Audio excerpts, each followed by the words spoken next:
Hi అండి, అందరికీ నమస్కారం. ఈ వీడియోలో మనం మహాశివరాత్రి రోజు శివ పూజ ఎలా చేయాలి, ఏ నియమాలు పాటించాలి, కలుషం అఖండ దీపం ఆనవాయితీ లేని వాళ్ళు సులభంగా పూజ ఎలా చేయాలి, అలాగే శివుడికి ఇష్టమైన నైవేద్యం, దీపం, ఉపవాసం, జాగరణ ఎలా చేయాలో ఇప్పుడు మనం వివరంగా తెలుసుకుందాం. ఈ వీడియోని స్కిప్ చేయకుండా ఫుల్గా చూడండి, మీకు అన్ని విషయాలు అర్థమవుతాయండి. ఫ్రెండ్స్, ఇప్పటి వరకు ఎవరైతే మన ఛానల్ని సబ్స్క్రైబ్ చేసుకోలేదో వారు ముందుగా మన ఛానల్ని సబ్స్క్రైబ్ చేసి పక్కనే ఉన్న బెల్ ఐకాన్ని క్లిక్ చేయండి. నేను చేసే ప్రతి వీడియో మీకు నోటిఫికేషన్ రూపంలో ముందుగానే వస్తుంది.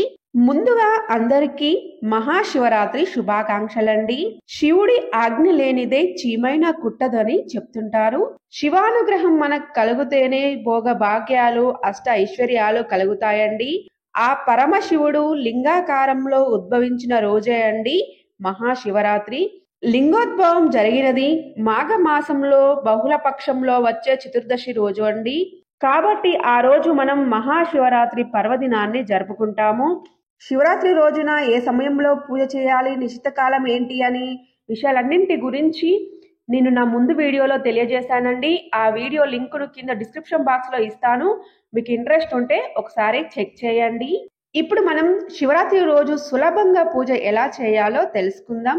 శివరాత్రి రోజు ఉదయాన్నే నిద్రలేచి ఇల్లంతా శుభ్రం చేసి తలంటూ స్నానం చేసి పూజ గదిని శుభ్రం చేసుకుని దేవతా విగ్రహాలకి, ఫోటోలకి గంధం కుంకుమ బొట్లు పెట్టి పువ్వులతో అలంకరించి పూజ కోసం సిద్ధం చేసుకోవాలండి. శివరాత్రి పూజను పూజా మందిరంలో అయినా చేసుకోవచ్చండి, లేదంటే సపరేట్గా పీఠంను ఏర్పరచుకుని అయినా చేసుకోవచ్చు.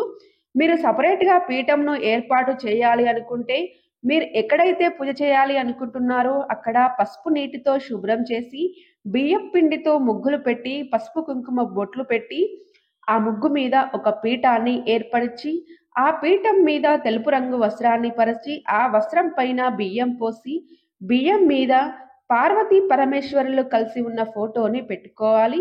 ఒకవేళ మీ దగ్గర ఆ ఫోటో లేకుంటే శివ పరివారము, శివ కుటుంబము ఫోటో అనేది దొరుకుతుందండి. ఆ ఫోటోని పెట్టుకోండి. మీ ఇంట్లో శివలింగం ఉంటే శివలింగం పెట్టుకోవాలండి. శివలింగం లేని వాళ్ళు ఇలా ఫోటో పెట్టుకొని కూడా పూజ చేసుకోవచ్చండి.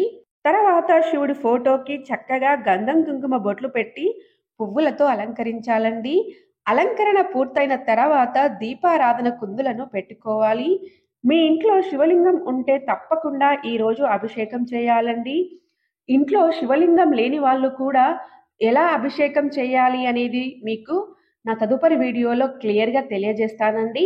ఆ వీడియో లింక్ను కూడా కింద డిస్క్రిప్షన్ బాక్స్లో ఇస్తానండి. మీకు ఇంట్రెస్ట్ ఉంటే ఒకసారి చెక్ చేయండి. ఈ రోజు శివుడికి అభిషేకం చేస్తే శివానుగ్రహం తప్పకుండా కలుగుతుందండి. ఈ శివరాత్రి రోజు మన లింగ పురాణం ప్రకారం 5 నియమాలు తప్పకుండా పాటించాలి అని చెప్తారు. అందులో మొదటి నియమము అభిషేకము, రెండవ నియమము బిల్వ పత్రాలతో అర్చన, మూడవ నియమము జాగరణ, నాలుగవ నియమము ఉపవాసం అండి. 5వ నియమము శివనామ స్మరణ. ఈ 5 నియమాలను తప్పకుండా పాటిస్తే సాక్షాత్తుగా శివానుగ్రహం అనేది మనకు కలుగుతుందండి. మీకు ఇబ్బందులున్నా అన్నీ తొలగిపోతాయి. శివరాత్రి రోజు శివుడు అర్ధరాత్రి సమయంలో లింగ రూపంలో ఆవిర్భవించాడు కాబట్టి అర్ధరాత్రి సమయంలో అభిషేకం చేసినా ఏదైనా టెంపుల్లో అభిషేకం చేస్తున్నప్పుడు చూసినా కూడా శివానుగ్రహం కలుగుతుందండి. కాబట్టి శివరాత్రి రోజు శివ పూజ చేయడము ఎవ్వరూ మిస్ చేయకండి. తప్పకుండా పూజ చేసుకోండి. ఇక్కడ నేను శివుడికి ఇష్టమైన రుద్రాక్ష దీపము పెట్టుకుంటున్నానండి. మరి రుద్రాక్ష దీపం ఎలా పెట్టుకోవాలి అంటే ఇక్కడ నేను ఒక బౌల్ని తీసుకొని అందులో బియ్యం పిండి తీసుకోవాలి. ఆ బియ్యం పిండిలో కొద్దిగా పసుపు కుంకుమ వేసి కొద్దిగా పాలు పోస్తూ పిండిని ముద్దలాగా చేసుకోవాలండి. రుద్రాక్ష దీపం అంటే శివుడికి చాలా ఇష్టమండి. అఖండ దీపం పెట్టని వాళ్ళు శివుడికి ఇష్టమైన రుద్రాక్ష దీపము, కొబ్బరికాయ దీపం పెడితే శివానుగ్రహం తప్పకుండా మీకు కలుగుతుందండి. ఇలా పిండి దీపాన్ని తయారు చేసి శివుడి యొక్క నామాలను పెట్టుకుంటున్నానండి. గంధం కుంకుమలతో శివుడి నామాలను ఇలా చక్కగా పెట్టుకున్నాను చూడండి. తర్వాత ఇలా శివుడి ఫోటో ముందు ఒక ప్లేట్ పెట్టుకొని ఆ ప్లేట్కు చక్కగా గంధం కుంకుమ బొట్లు పెట్టి ఆ ప్లేట్ మీద ఈ దీపాన్ని పెట్టుకోవాలండి. అందులో నువ్వుల నూనె పోసి పువ్వొత్తులను వేసి ఆ దీపం చుట్టూ రుద్రాక్షలను పెట్టుకోవాలండి. రుద్రాక్షలు 1 గాని, 3 గాని, 5 గాని మీ దగ్గర ఎన్ని ఉంటే అన్ని ఇలా పెట్టుకోవాలండి. నాకైతే ఈ రుద్రాక్షలు కోటి దీపోత్సవంకు వెళ్ళినప్పుడు అక్కడ ఇచ్చారండి. ఈ రుద్రాక్షలతో అక్కడ శివుడికి పూజ చేసి ఇంటికి తీసుకొని వెళ్ళమని చెప్పారండి. సో అక్కడ ఉన్న శివలింగానికి ఈ రుద్రాక్షలతో పూజ చేసి నేను ఈ రుద్రాక్షలని ఇంటికి తెచ్చుకున్నానండి. ఆ శివుడి అనుగ్రహం వల్లే మా ఇంటికి కార్తీక సోమవారం నాడు రుద్రాక్షలు వచ్చాయండి. ఆ దేవుడు నన్ను అనుగ్రహించాడు అనుకున్నానండి ఆ రోజు నేను. నాకైతే చాలా సంతోషం అనిపించిందండి. ఈ రుద్రాక్ష దీపంతో పాటుగా కొబ్బరి దీపం వెలిగిస్తే మీకున్న అష్ట కష్టాలన్నీ తొలగిపోతాయండి. తర్వాత దీపారాధన చేయాలండి. ఈ రుద్రాక్ష దీపాన్ని వెలిగించి పూజను మొదలు పెట్టాలండి. ముందుగా మనం ఏ పూజ చేసినా గణపతిని పూజించాలి కాబట్టి గణపతిని పీఠం మీదికి ఆహ్వానించి పంచోపచార పూజ గాని షోడశోపచార పూజ గాని చేయాలండి. తర్వాత గణపతికి నైవేద్యం సమర్పించాలి. నైవేద్యంగా చిన్న బెల్లం ముక్కను గాని అరటి పండును గాని లేదంటే ఏవైనా పండ్లను నైవేద్యంగా నివేదించి కర్పూర హారతి ఇవ్వాలండి. గణపతి పూజ పూర్తయిన తర్వాత శివ పార్వతులను పూజించాలండి. శివ పార్వతులను పీఠం మీదికి ఆహ్వానించి షోడశోపచార పూజ చేయాలండి. మాకు షోడశోపచార పూజ చేయడం రాదండి, ఈ మంత్రాలు చదవలేము అనుకునే వాళ్ళు శివ పార్వతులను పీఠం మీదికి ఆహ్వానించి శివుడి యొక్క అష్టోత్తరము లింగాష్టకము చదువుకుంటూ కూడా పువ్వులతో పూజ చేసుకోవచ్చండి. ఇక్కడ నేను శివపార్వతులను పీఠం మీదికి ఆహ్వానించి ఆర్ఘ్యపాద్యాలను సమర్పించి ఆచమనం చేశాను. తర్వాత పుష్పాలను అక్షంతలను సమర్పించానండి.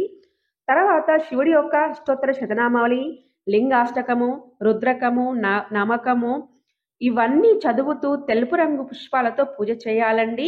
లేదంటే బిల్వ పత్రాలతో పూజ చేయండి. బిల్వ పత్రాలు లేకుంటే తెలుపు రంగు పుష్పాలతో కానీ తెలుపు రంగు అక్షంతలతో కానీ పూజ చేసిన మంచి ఫలితం ఉంటుంది. ఎందుకంటే శివుడికి తెలుపు రంగు పుష్పాలంటే చాలా ఇష్టమండి. శివ పూజ పూర్తయిన తర్వాత పార్వతీదేవి యొక్క అష్టోత్తరము కూడా చదువుకోవాలి. అలాగే సాక్షాత్తుగా పార్వతీదేవి స్వరూపమైన అన్నపూర్ణాదేవి యొక్క అష్టోత్తరం చదువుతూ పూజ చేయాలండి. మీకు కుదిరితే ఈరోజు పూజలో శివ పురాణం లింగ పురాణం చదివితే చాలా మంచిదండి. జాగరణ చేసేవాళ్ళు ఈ పురాణాలు చదువుతూ జాగరణ చేస్తే మంచి ఫలితం అయితే కలుగుతుందండి. చివరగా దీపధూప నైవేద్యాలను సమర్పించాలండి. శివరాత్రి రోజు మీకు ఎన్ని వీలైతే అన్ని పండ్లను నైవేద్యంగా సమర్పించండి. ఈరోజు పండ్లు కందగడ్డలు అంటే స్వీట్ పొటాటోస్ మొక్కజొన్న పొత్తులు శివరాత్రి పూజలో నైవేద్యంగా పెడతారండి. శివరాత్రి రోజు తప్పకుండా కందగడ్డ తినాలి అని పెద్దలు చెప్తుంటారు. అసలు ఎందుకు చెప్తారో దాని నాకు రీజన్ అయితే తెలియదండి, కానీ తినాలి అని అయితే చెప్తుంటారు. తర్వాత శివుడికి కర్పూర హారతి ఇచ్చి మంత్రపుష్పం సమర్పించాలండి. ఇలా అఖండ దీపం కలుషం లేకున్నా కూడా సింపుల్ గా పూజ చేసి శివానుగ్రహాన్ని పొందండి. తర్వాత చేతిలో కొన్ని అక్షంతలను పువ్వులను తీసుకొని పూజలో ఏమైనా తప్పు ఉంటే క్షమించమని శివపార్వతుల ఫోటో ముందు పువ్వులను అక్షంతలను వేసి వారికి నమస్కరించండి. ఇలా అఖండ దీపం కలుషం లేకున్నా కూడా సింపుల్ గా పూజ చేసుకొని శివానుగ్రహాన్ని పొందండి. మీ అందరికీ శివపార్వతుల అనుగ్రహం కలగాలని నేను మనస్ఫూర్తిగా కోరుకుంటూ ఇంతటితో ఈ వీడియో పూర్తయిందండి. ఫ్రెండ్స్, నా పూజా విధానం మీకు నచ్చినట్లయితే తప్పకుండా లైక్ చేయండి, మన ఛానల్ని సబ్స్క్రైబ్ చేయండి. Thank you for watching.